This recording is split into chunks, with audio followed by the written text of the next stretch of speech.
No one can do things in first go. You will find it so nervous and annoying or, oh, I don't know what to do. But it's really the practice. That's why I want people to go put themselves in a more uncomfortable situation. The more you do it, you get used to it. One day, it will come. こんにちは、皆さん。Business Success Japan のポッドキャストへようこそ。Hello everyone and welcome to the Business Success Japan podcast.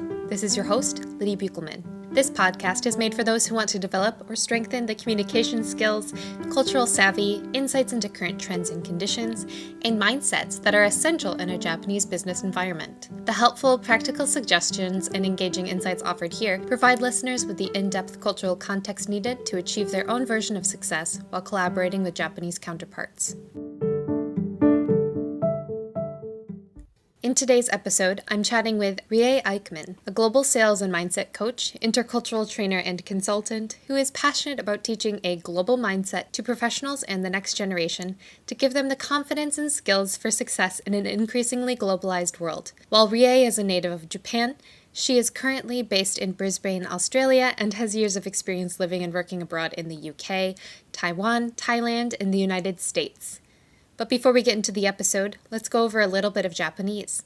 In the previous episode, we learned the word tokutei gino. Tokutei gino. Tokutei gino. This term is actually a compound of two words, tokutei meaning designated, and gino, which means skill. This isn't a word that's necessarily used alone or in conversation, but it's relevant to many foreigners who want to come to work in Japan on the Tokutei Gino visa, which is a visa designated for people who want to come to Japan who have specific in-demand skills. If you're curious and want to learn more, be sure to listen back to my previous episode with Austin Zhang. In this episode, I want to introduce a term Rie mentions that highlight a core dynamic in Japanese culture. Uchi soto. Uchi soto. Uchi soto. You may already be familiar with the concept of in-group, which is uchi here, versus out-group, or soto, in Japanese culture. I don't want to go too in-depth here, but this term points out the sharp contrast in how people are viewed as either inside or outside of a group, depending on the context, and how they are treated differently based on that categorization. This is especially distinct, and also baffling for foreigners, when it comes to the use of keigo, or formal Japanese. For example, you would, naturally, speak very politely to or about your CEO within the company because they are relatively higher than you in the hierarchy. When speaking to a client outside of your company, however, you would use humble forms when speaking about that same CEO, since at that point, you are speaking to someone outside of your group about someone in your group. While this likely exists to an extent in pretty much all cultures as far as I know, it is especially strong and ritualized in Japanese culture, so it's an important dynamic to be aware of.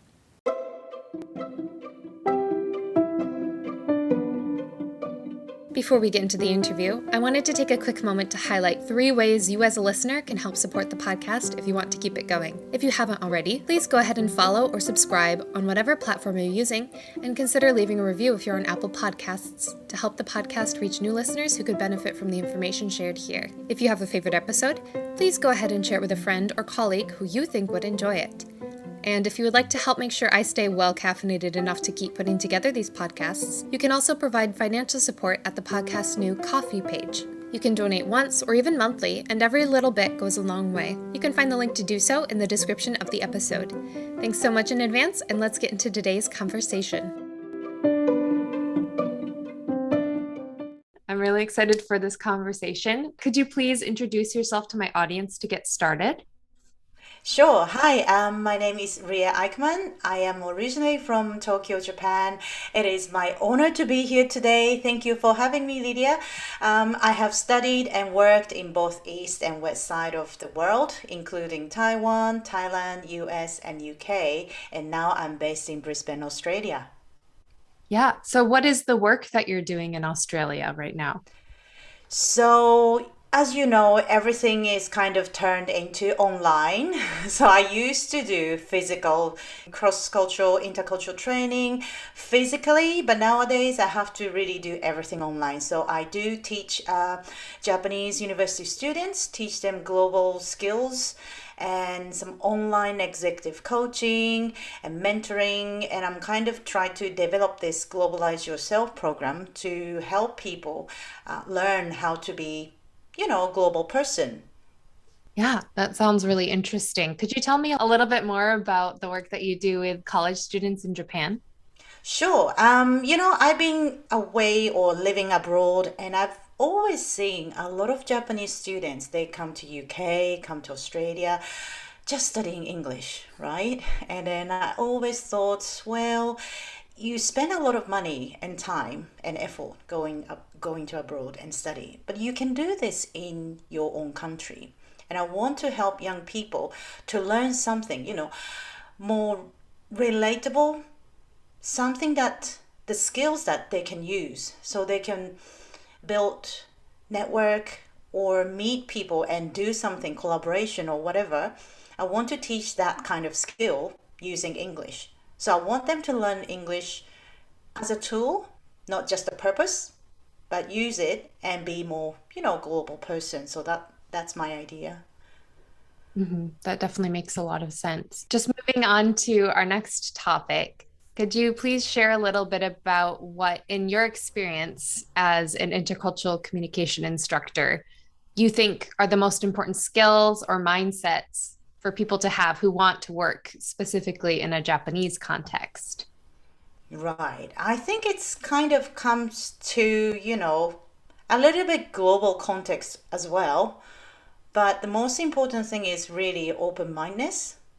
And this skill can be learned because it's all about when you go abroad or working with people from different cultural background, everything is so different. The way they talk, the way they think, the way they work is so different. And these things will make you so frustrated if you don't understand, right? And you just instantly, oh, why they don't understand me? Why they, do this way? And all this frustration will get to you, especially if you're working abroad or even remote meeting, right? But the important skill is open-mindedness. So what does it mean? Is that don't be judgmental using your own rules or tick list and just be aware of the difference when you're working with different cultural background people. And you said that it's possible to develop that sort of open-mindedness, but Yeah. how does somebody do that? Because if you speak just to people, they tend to think about open-mindedness as a inherent quality in someone rather than something that can be developed. Really? Wow. Yeah, I always think it's doable. It's definitely. That's why I want to encourage people to go abroad because that will open up your eyes, right? You just put yourself into somewhere completely different, and that will smack you. And wow, what's this world? I don't know anything. And imagine put yourself into somewhere they don't speak your language. That will teach you a lot, you know? And it's just once you experience this kind of difference, you will understand, how other people feel. So open-mindedness is about you don't need to actually, so I do encourage people to go abroad. That's the quicker way, quickest way, easy way. But if that is difficult, like now, with COVID we can't really travel easily, you can still do that by meeting different generations. Like if you're young people, talk to older people or elderly people, or if you're in a city, go to countryside. Everyone has such a different mindset or values, and when you communicate with people have different way of thinking, it's always challenging. And I think that's also the more you practice, the more you get better. So yeah, I would recommend that. Yeah, definitely. Viewing it as practice is a very important thing because, especially for people who are going abroad for the first time, who may have lived in a very monocultural area, I feel like it can be really easy to get burnt out Yeah. and to kind of retreat back to where you were before. So, having a Mm. growth mindset would probably be an important way Mm-hmm. to go into going into a new country. Yeah. Definitely. So, from the perspective of someone whose first culture is Japan, in your opinion, what are the most common challenges that you or others tend to face when communicating with non-Japanese people who maybe don't understand a lot of the same assumptions that that cultural context holds? Oh, there's a lot. It is so hard as Japanese people to work with, let's say, non-Japanese. But I think with this context, we, let's say, talk about more Western English speaking people, right? It is, first of all, very hard to communicate for Japanese people because, first, the language barrier. It's obvious, but it's not just language. Even, let's say, when you, as a Western people, English speaking people meeting Japanese people, if you think they speak English, but the thought behind that is not the same as you think they do. So, as Japanese, I always found at the beginning of when I moved to maybe UK, I struggled about being precise. I have to explain a lot of things in details. I was just hoping, why you don't understand me? I think I might, giving you enough hints. And English speaking people will say, well, they don't really understand much. So that's a big gap of the language, the detail, the precise communication that English speakers, expecting versus in Japan, we have this phrase called 空気を読む. Read atmosphere or あうんの呼吸. Like if someone say, the other person will understand, that's like a teamwork, amazing. And I'm hoping other people do the same too, right? But if you just, move to other countries, not everyone doing that way. So that was at the beginning. I think it was challenging for me, and I assume a lot of Japanese people to speak up about their, thoughts, ideas precisely, verbally is quite challenging because we didn't, in Japanese education system, we kind of tend to listen a lot, respect what teacher's saying. So that is why I think it was challenging for us. That makes a lot of sense. So, from a Western perspective, if you are working with a Japanese person for the first time, what do you think are some of those cues that people should be looking out for? Those hints that we just aren't attuned from a young age to pick up on and interpret? Right. So the biggest advice is just to be aware that they are, if you're English speaking person speaking to Japanese, just to remember when Japanese people speaking English, that means they're matching their communication style for you, right? That is not their native language. So need to be patient and do not take the face value of what they say. That's a bit tricky, statement, but so many times that English speaking people will say, oh yeah, Japanese people say yes, yes, yes. At the end, Japanese people don't really mean it. I don't understand why. So many times it happens. Yes, we do say yes, even we disagree, right? Don't take it literally as what Japanese people say because there's the way we communicate is different. And so, yeah, the advice is be patient, try to understand, have empathy about they're trying to communicate with you. So, if you could also show that attitude that you're trying to understand, try to build the trust by even, little things, learn some Japanese or, understand their culture. That little thing will make a huge difference. So, yeah, I think patience, empathy, that's quite important. And what's great about that is if you develop those skills in a Japanese context, obviously that will help you when you encounter different cultures in the future. Yeah. Well, and just different people because everybody's context is different. As you said, generational differences can also be large. So, transferable skills for your entire life. Mm.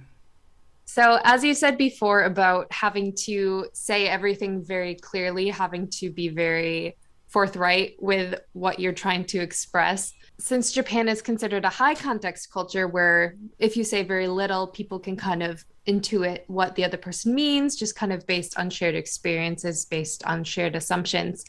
While in the US, for example, and England as well, we're very low context, so we have to say everything very explicitly. You can even see it in the language where we always have to say the topic of the sentence, whereas in Japanese, you can drop it once both parties understand. So, do you have any specific advice for people who want to grow that sort of cultural competence, but they're just having a hard time learning how to pick up on those rules that are unspoken in Japan? Well, I would say it's, quite hard to imagine for low context people to imagine what it's like, right? Because it's unspoken, it's invisible. How do I know when they think this way or that way? The only way is you kind of get the response from that person, but what do you do when you don't get that? That's the challenging thing for English speaking, people in US or people in UK. I think you just need to adapt yourself in terms of the speed, because a lot of times maybe that's also coming to the way or the English versus Japanese, the language as well. Like Lydia, you mentioned that, if you speak English, you kind of have conclusion at the beginning. But when you're talking to Japanese, they will build up, oh, the background is this, hence. So, for English manager, you go, so is it good news or bad news? I don't really know. How long do I need to listen to your story and find out? So that could be your stress, but you just need to be aware of that. And it's not just like one person has to learn the other way or match the other person. It should be both ways. So it's really helpful for the manager to know this is how Japanese people work. And for me, I think if you can take your time and focus on building the relationships, because that's a quite big key, the secret to get the real meaning or opinion from Japanese, because we have, I'm sure, some other experts on your podcast in the past have mentioned about like honne, tatemae, Japanese people wouldn't show the honest feeling or opinion in the first meeting.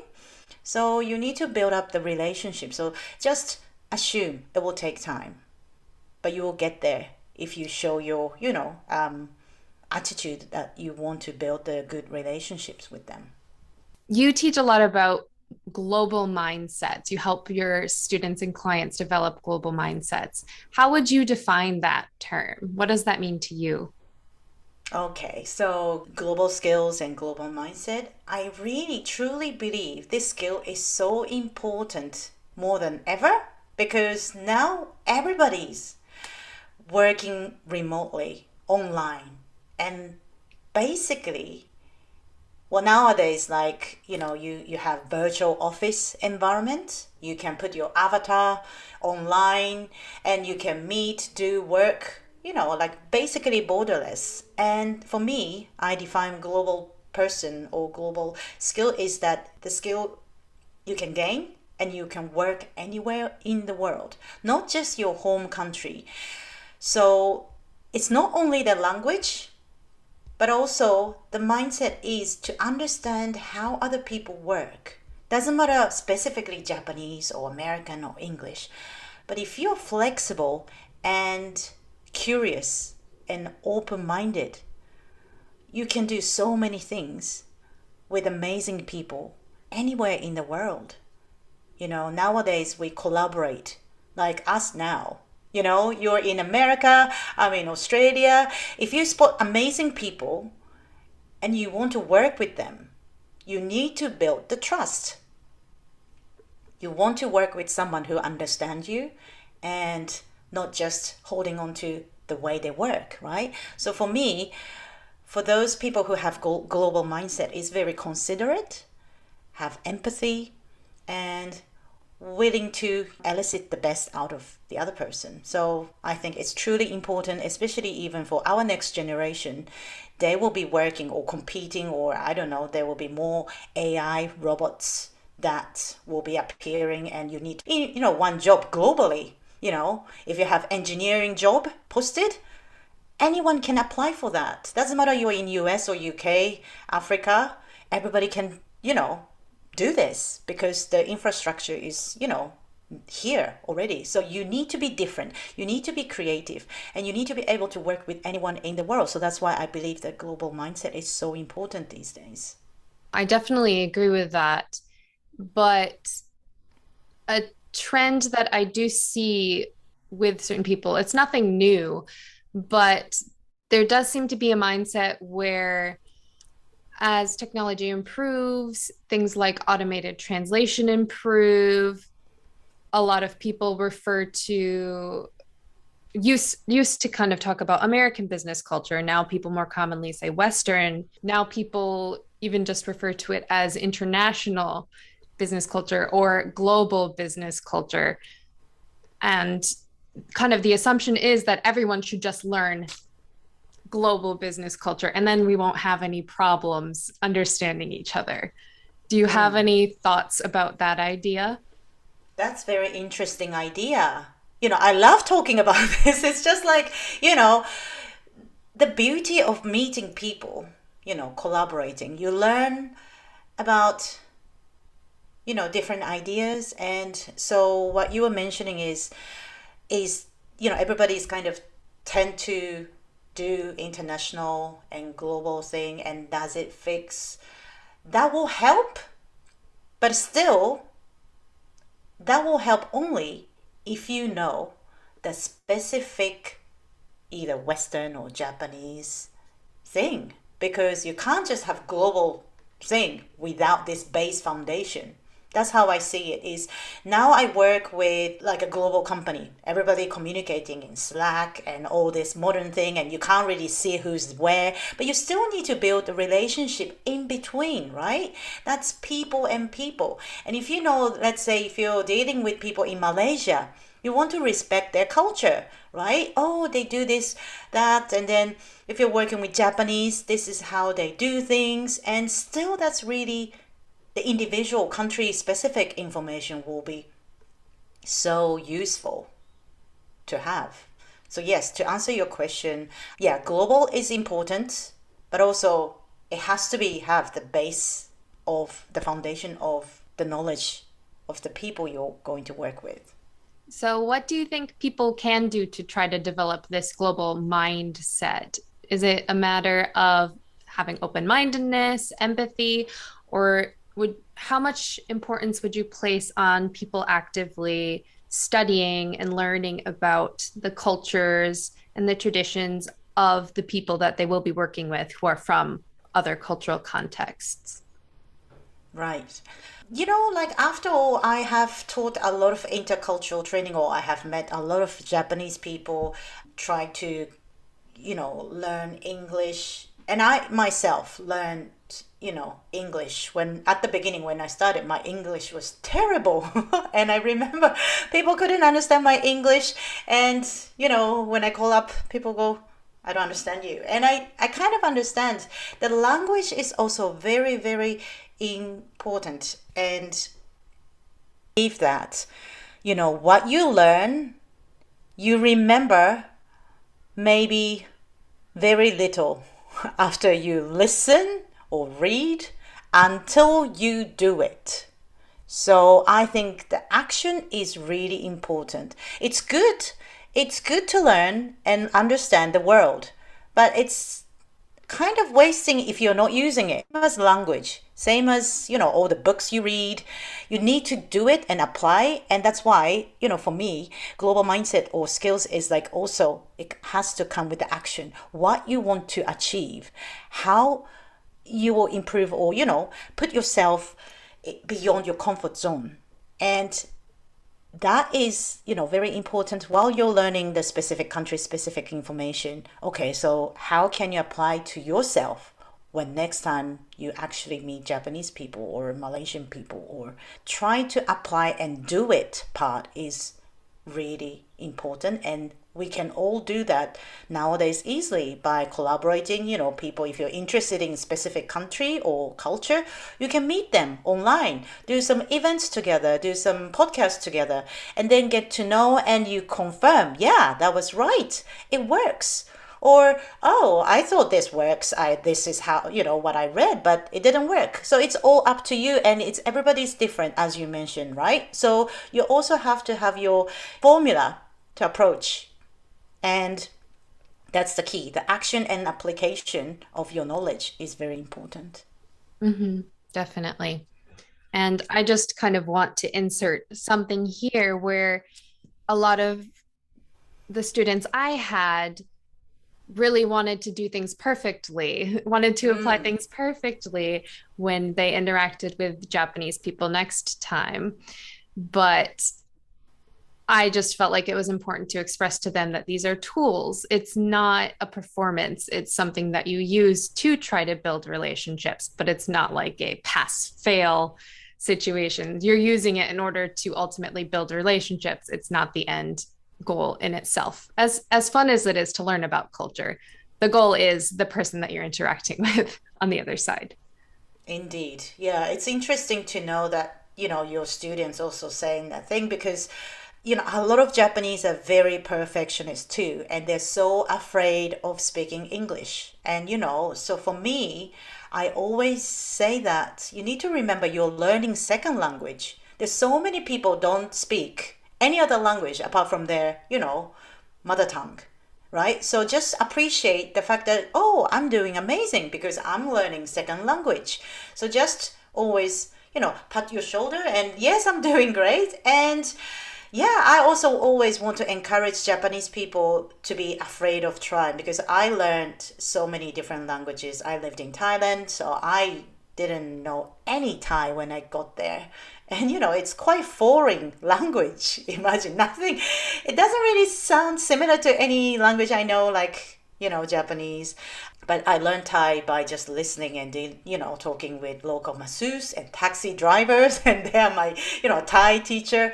And I always say that, in terms of language, the people who improve the language is that the amount of time you feel embarrassed, not being heard properly, not being understood, and you have that thick facial skin not to care, then you will get to the next level. Because if you're just, oh, afraid I need to speak perfect Japanese or English, you don't go forward than where you are. You have to keep trying and practice, so yeah, that's really important mindset as well.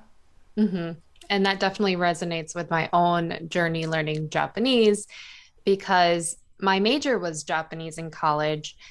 And at least one of my Japanese teachers would literally write down every time that you made a mistake and then take points off based on how many mistakes you made in the class. So, yes, being careful to see things in a perspective of what you are accomplishing versus how you're failing is just a very important way to avoid burning out, not only with language learning, but also with learning about culture, with building relationships. It's just such a core part of finding success abroad, especially.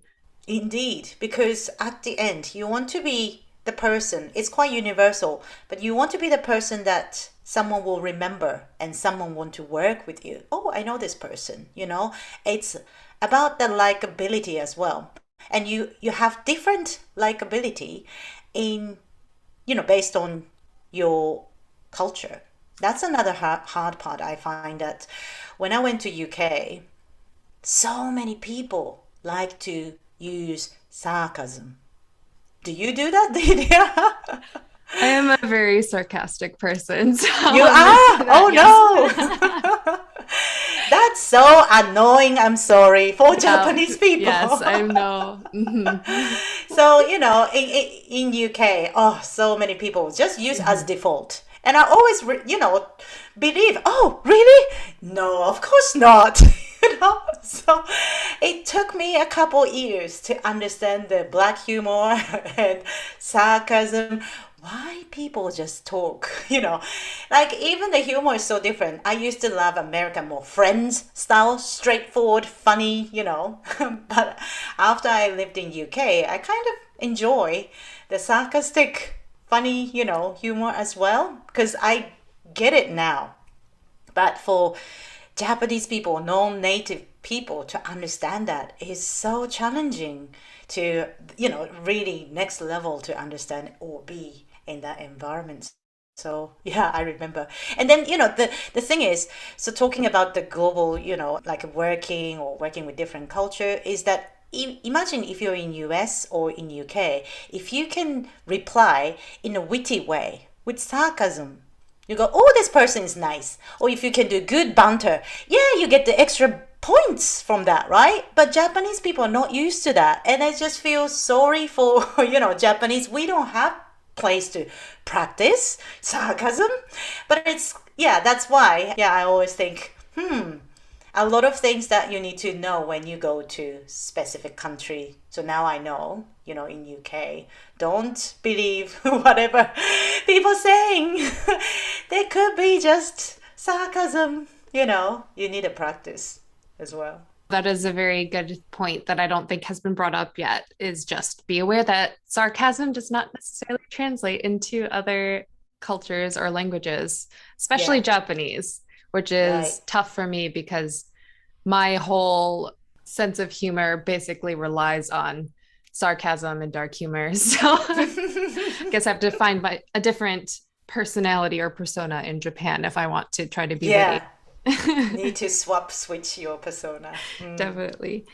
So, is there anything that you can tell us about what it takes to be likable in Japan? I know that it depends on who you're interacting with because everybody is different. But like you said, in the UK, if you can have a witty retort when you're having a conversation with someone, that will generally make you a more likable person. Are there any equivalents in Japanese culture? As long as you kind of show the interest about the culture, and I think most of the time people come to Japan, they're already open-minded enough and they love Japan most of the time. But maybe it's different when you're doing business. Sometimes you're not interested in, but you kind of need to learn. But yeah, I think it's really aware of your communication style to begin with. That's why I think a lot of cultural training is useful because you don't really think about this in normal world when you do business, right? And in the past when I do all the training and just to identify your communication skill, that's also eye-opening for a lot of business people or just in general, because you need to know who you are. You need to be aware of how you communicate. So let's say if you're like Lydia, you mentioned, when you communicate, you use a lot of sarcasm, but that's also, just nice things to know. But some people are very direct. Like my husband, he's in IT. He loves more detailed things, and I'm more big picture person. And when we communicate, it's like, why do I need to tell you so many things in details, and why you don't understand me? So that kind of, even it doesn't matter like the cultural difference, but it's personal level that you need to know how you communicate. And so if you go to Japan, a lot of times maybe people from US will have a lot of gesture or kind of exaggerate, passionate, maybe kind of tone down a little bit, because in Japan people like to maybe have a bit more calm conversation. And the distance as well nowadays, okay, everybody doing social distance, but I remember that when I was in London and working with Spanish people, they kind of touch me all the time. Not like a shoulder, or like Japanese people don't like to be touched. So that distance, even standing or like communicating, just little things that to be aware. Yeah. Though don't expect that same distance to apply when you're on a train during rush hour. That's true. It's a different That's situation entirely. That's so like uchi and soto, inside Japanese version and outside Japanese version. You will be surprised to see why. I thought Japanese people are quite, polite, like having distance, but when you're in this rush hour, people just totally different. Definitely. And it's necessary. You're not going to get very far if you can't push your way onto a train in Tokyo during rush hour. Exactly. So, just based on your experiences as an instructor and a mentor, what are some qualities that people who find success in cross-cultural business after your training, what sets them apart from people who might continue to struggle afterwards? Right. So I would say, I think I kind of repeating myself about this skill is adaptability, like applying how much you can apply that to your real world. Because so many times, as a trainer or instructor, we teach contents, right? Hoping they will understand. But that's just a starting point. Giving them, hey, this is it. And how you can do well depends on your action. So some people who has adaptability is okay, I learned that Japanese people will take the relationship more importantly. So it's like long-term relationship. How can I change myself or apply that? For example, you cannot expect the result in the first meeting. That could be it, right? That you will just imagine, hey, we had a good meeting, everybody enjoyed it, everybody say yes, let's do this. But it's not, right? So just knowing the knowledge, and the next step will be doing it. That's the difference between those who will communicate, better later. Or, well, okay, that was nice to know. Well, but this is my way. For those who are not changing, unfortunately, that's the difference. Either you have that flexibility, open-mindedness to adapt yourself to the different channels or different culture, or not doing. Yeah. So that's the difference. Just something that I'm personally curious about is if you've noticed that this ability to adapt, this quality of adaptability, do you see it as related to anxiety at all, just in your personal experience? For example, if somebody tends to be a little bit more anxious of a person, they might have a harder time changing themselves from what they're Mm, used to because they feel yeah. comfortable, or changing kind of on the spot just because once things go wrong, their response might be to try to control things in the Mm. way that makes sense to them. Have you noticed any link between those two things? Obviously, a lot of people, have anxiety about like even just talking to foreigners. Like, even from the look, it's already. Even in Australia, I do sometimes because the area I live is more Caucasian oriented place. And I'm being Asian, Japanese looking person. And if they never really seen someone, look like me, they'll go, either ignore me or feeling uncomfortable. So that's totally understandable, even from the look. You feel, oh, I don't know what to talk with them, right?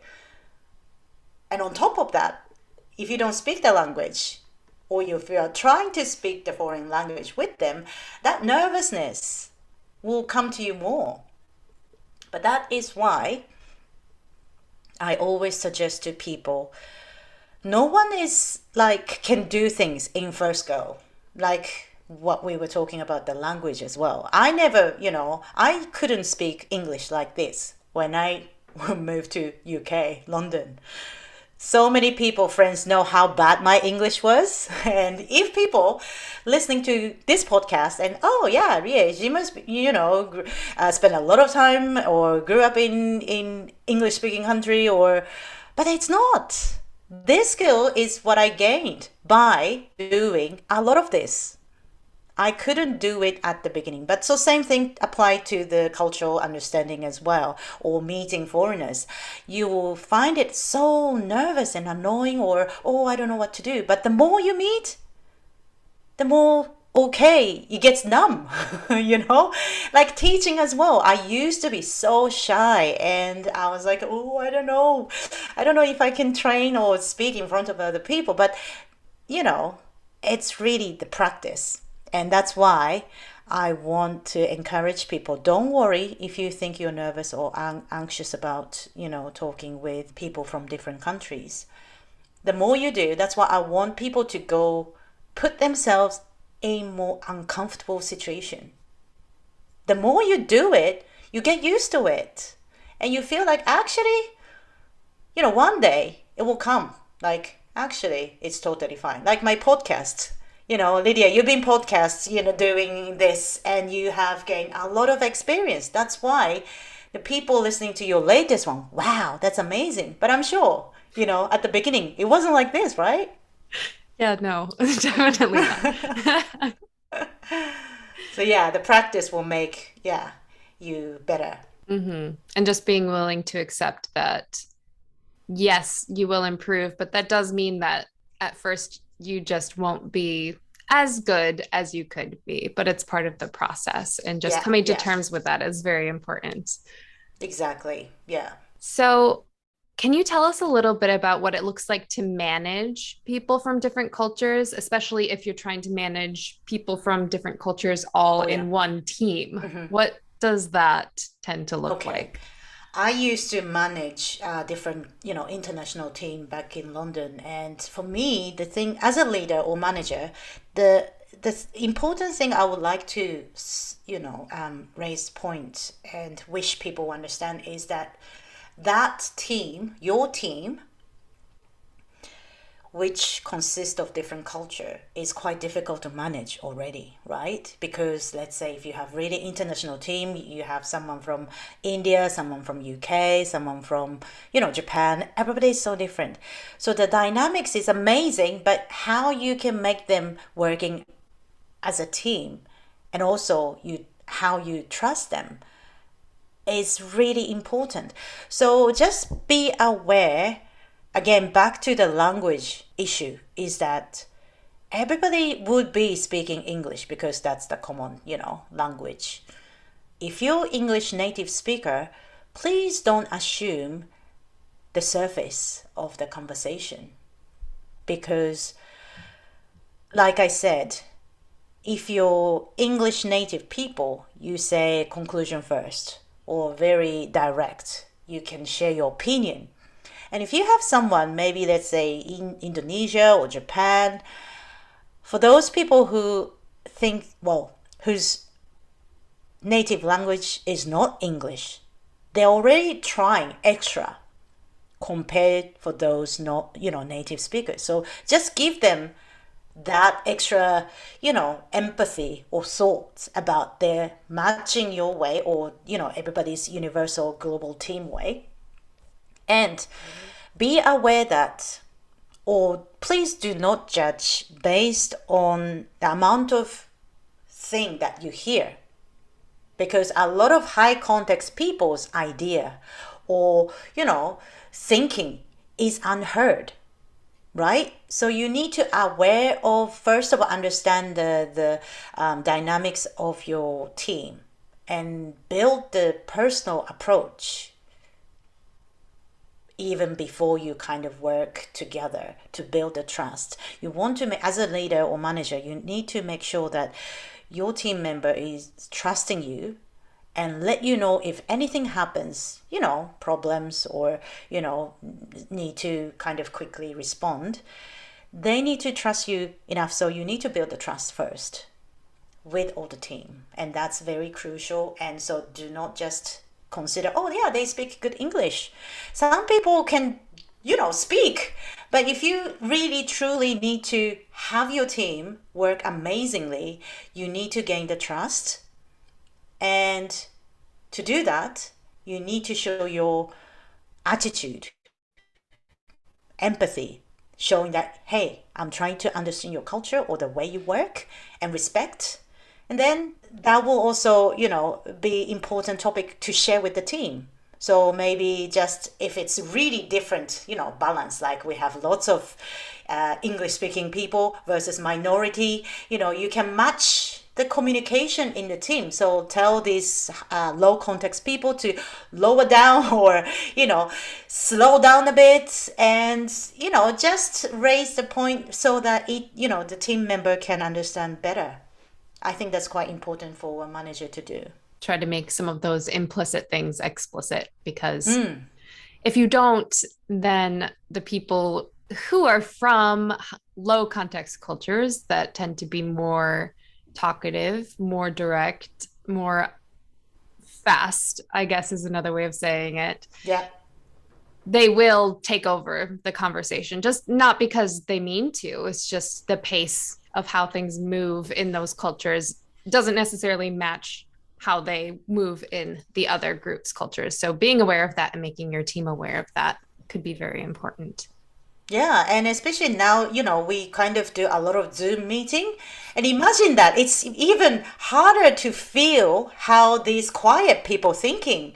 They will just nod, yeah, yeah, yeah. And then you don't really know how much they understand. So if you have like a mixed global team in front of you in this Zoom, you just need to be aware, hey, so did you understand? Or, you can stop or hold or rephrase, repeat the English so everybody has kind of clear understanding. And even you ask the question, they wouldn't say, well, some people say, hey, yeah, can you repeat that? But expect Japanese wouldn't be interrupting you to ask questions. So in that case, you kind of still need to maybe have one-to-one, when you finish the big meeting, just try to catch up with these people so then you can have more honest feedback from those high context culture people. Mm-hmm. That definitely makes a lot of sense.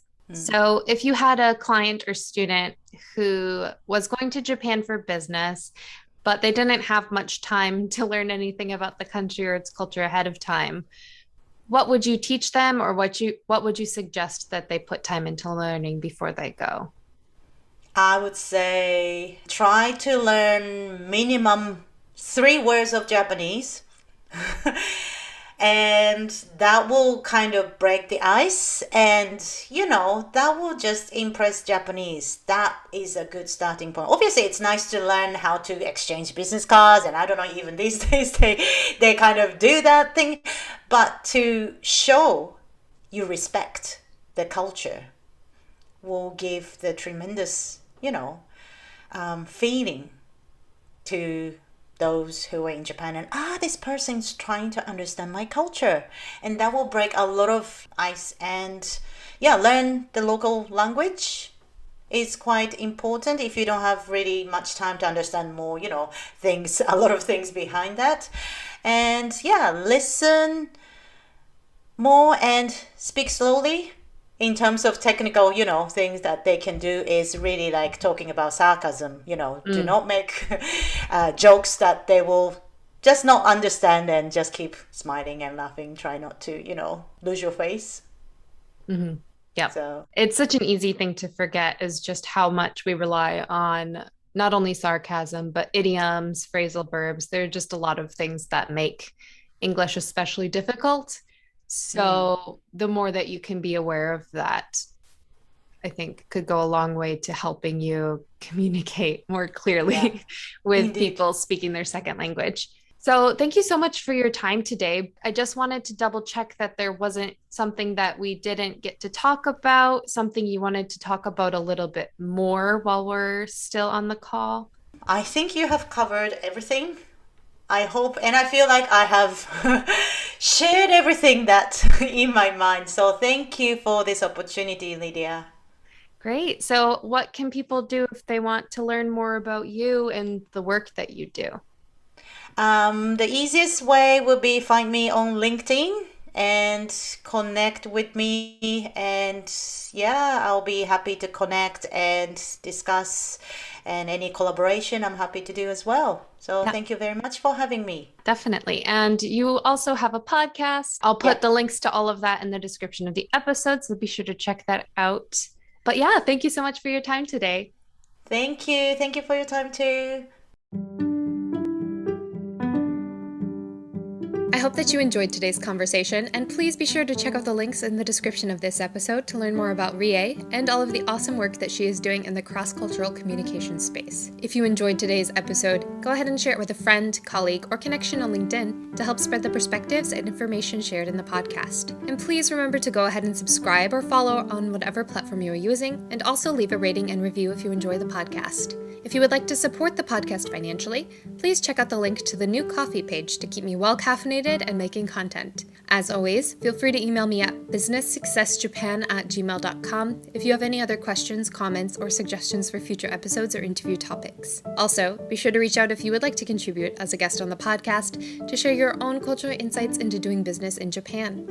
I'd love to hear from you directly, so if you'd like to leave a voice message, you can find the link to do that in the description as well. But for now, remember that the more you learn, the more confident you will become as you explore all of the opportunities Japan has to offer you.